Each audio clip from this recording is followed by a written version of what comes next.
Part 1. There's long been rumors as to how, exactly, rainbows are made in Equestria. While a great amount of Pegasus ponies are employed in the rainbow department of the weather factory, almost all of them do the low-end work. What's known is that great streams of spectra, the individual colors of the rainbow, flow through large grates and into vast vats. From there, workers carefully and equally mix the spectra into the coagulated rainbow pools that dot and run through the factory and surrounding city. Next, that mixture is pumped to the floor below, where other employees atomize it and store it until the active weather Pegasus deploy it in field. However, no one knows how individual spectra is made. Supplies are never seen being brought in, leaving not even a clue what goes into a rainbow. Tourists, when visiting the factory, are treated to an extremely foreboding and plain wall, with massive solid doors bearing entry to any pony at any time. While most of the facility's various signs and architecture is bubbly and welcoming, the Rainbow Factory's upper floor was protected by harsh imagery of potential hazards and death, and the cloud wall was made not out of the clean white of the rest of the city, but of a black, quietly thundering fog.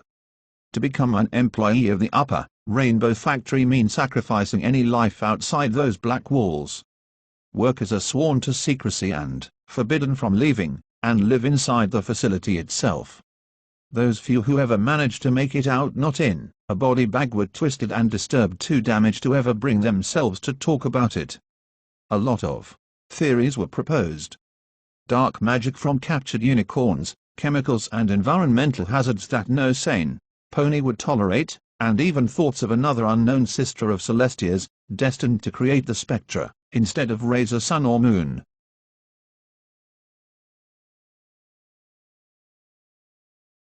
Part 2. None of them could be farther than the truth. But a rainbow's easy once you get to know it with the help of the magic of a Pegasus device. Orion. We're gonna be late for our final test, Scootaloo called to a friend of hers. She was older, now, in her last year of flight school. She, like all other Pegasus in the school, was terribly nervous of the final test. Those that passed were granted freedom into the world to find their cutie marks if they haven't yet, and become working ponies. A little known, or at least little thought about fact, was of what happened to the fillies that failed their test. While uncommon, one or two from every class generally didn't have it in them to perform the rigorous acts and maneuvers. Those that failed their tests were looked down upon in the worst of ways, shunned, and hated. Cloudsdale had always bred a form of nationalism amongst its occupants. If you weren't the best, or didn't show the potential of being the greatest, you weren't allowed to be part of the glorious collective. Part 3. Scootaloo moved a little to the side as Orion, a tall, yet fairly skinny pony, settled next to her. He fluffed his light brown feathers and gave a worried attempt at a smile as he stared around where he sat. They were sitting in the large open waiting room overlooking the Colosseum, with all the other graduating Pegasus. Just visible in the distance was the factory. Orion glanced at it, and gulped. "What's the matter, Orion? You afraid of getting a dead-end job on the snow line?"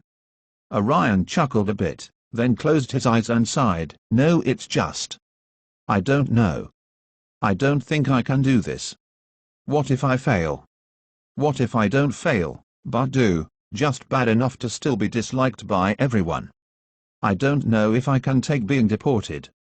Where do we even go, anyways?" Part 4. Scootaloo gave Orion a friendly punch.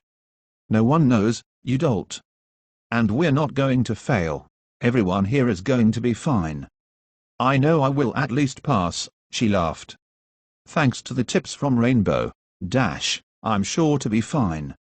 "Oh, yeah, sure. That reassures me. That's actually just as, if not even more, reassuring than the psychopathic hate every pony here seems to love to spread." "Quit panicking, Scaredy Wings," Scootaloo replied. "The only one here I think even might fail is that yellow pony with the dark green mane. She's the one who was out sick for that month, you know." Part 5. "Oh, yeah, Orion remembered as he craned his head in the other pony's direction. The one who had that bad case of hoof and wing. She looks pretty confident though. I suppose we'll see, Scootaloo trailed, turning to look at the factory herself. It gave her chills, not of fear, but pride. I hope I get some cool, active weather job. Can you imagine? Everyone in Ponyville or Philadelphia staring up at me, going there goes Scootaloo. Such an amazing flyer. And from Cloudsdale, there can be no doubt. She smiled in excitement, forgetting her tension for the moment. That would be something, I'll admit. Mind you, just coming from Cloudsdale. Who wouldn't be in awe? Exactly. Praise the flock. Praise the flock. Part 6. Places, every pony. A massive, buff Pegasus walked towards the entrance to the Colosseum. We're going to do this by name. Your adjudicators are on the east side of the field. Do not, I repeat, do not fly too far west. If they lose sight of you for any reason, you'll be failed immediately. Take deep breaths. Stretch your wings one last time. The test will consist of 3 sections: weather clearing, agility, and finally recovery. Clear the clouds, fly through the hoops, and then fly to the marked elevation. Close your wings for at least 3 seconds. Any less and you'll fail, but keep in mind there's no extra points for extra seconds. Finally, recover before you hit the cloud floor. Understood? Any questions? The instructor paused and carefully glanced at every single pony in the room. Everyone's eyes were completely focused on him, and none were creased with confusion. All right. Aurora Dawn. You're up first. Clear, fly, fall, complete. Part 7. The yellow pony nodded and walked quickly up to the starting ramp with purpose. She stared at the watching judges, waited for a nod from all 3, and then took off with powerful force. The ramp bounced slightly from the force of the takeoff. Every pony watched as Aurora quickly reached the starting altitude, and then began a direct and purposeful attack on the positioned clouds. With expert timing and intelligent angles, the sky was soon empty of any moisture. Scootaloo and Orion watched with open mouths as they watched the first testy pull fast and tight turns, expertly shooting dead center through each and every hoop. Finally, Aurora pulled herself up to the proper altitude, hovered, and closed her wings. Part 8. Suddenly, Aurora's wings whipped upwards, and the group of students flinched in horror as they all heard the loud, hollow snap, only to be suddenly replaced by an unending, piercing scream. Many, like Orion, shielded their eyes with their wings, as others like Scootaloo could only watch, terrified, as the blur of yellow, green, and red plummeted into a cloud with a dull thump. Wasting no time, the instructor walked forwards again as the 3 judges simply pointed down and started shuffling papers around. Speaking loudly, as if nothing had happened, he called out again. Daisy Fields. Clear, fly, fall, complete. Scootaloo and Orion stared slack-jawed, as another pony gulped, then walked forwards onto the path and took off. They turned back to the tuft on the cloud where Aurora landed and stared. As the wind blew the fragments that were thrown up from the collision away, they saw the shivering yellow body attempt to move, only to collapse with a cry. Part 9. Faraday Spots. Clear, fly, fall, complete. Aurora still struggled to walk, wailing with every step. Her legs weren't broken, she could use them fine, but it was obvious the pain from her wing joints and the loss of her potential life was crushing her.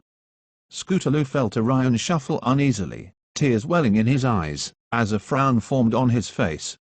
Holiday Shine. Clear, fly, fall, complete. No one's coming to help her. Orion seethed through closed teeth. Part 10. Scootaloo felt extremely sad for the yellow Pegasus, but couldn't see herself helping her. She would be failed herself and sent away, far away from Cloudsdale and any familiar place on Equestria, to a place where she and any other failed students could never stain Cloudsdale's reputation. It was a terrible shame, but Scootaloo couldn't fail herself. She couldn't fail her friends, and she definitely couldn't fail Rainbow Dash. Not after the care and help she had given her Scootaloo's whole life. Scootaloo blinked the tears from her eyes, and forced herself to watch the competing students. One after another took off, successfully passed the test, and flew to the East Gate, under the judge's spot in the stands. That's all Scootaloo focused on: pass the test, fly to the gate, live a happy life.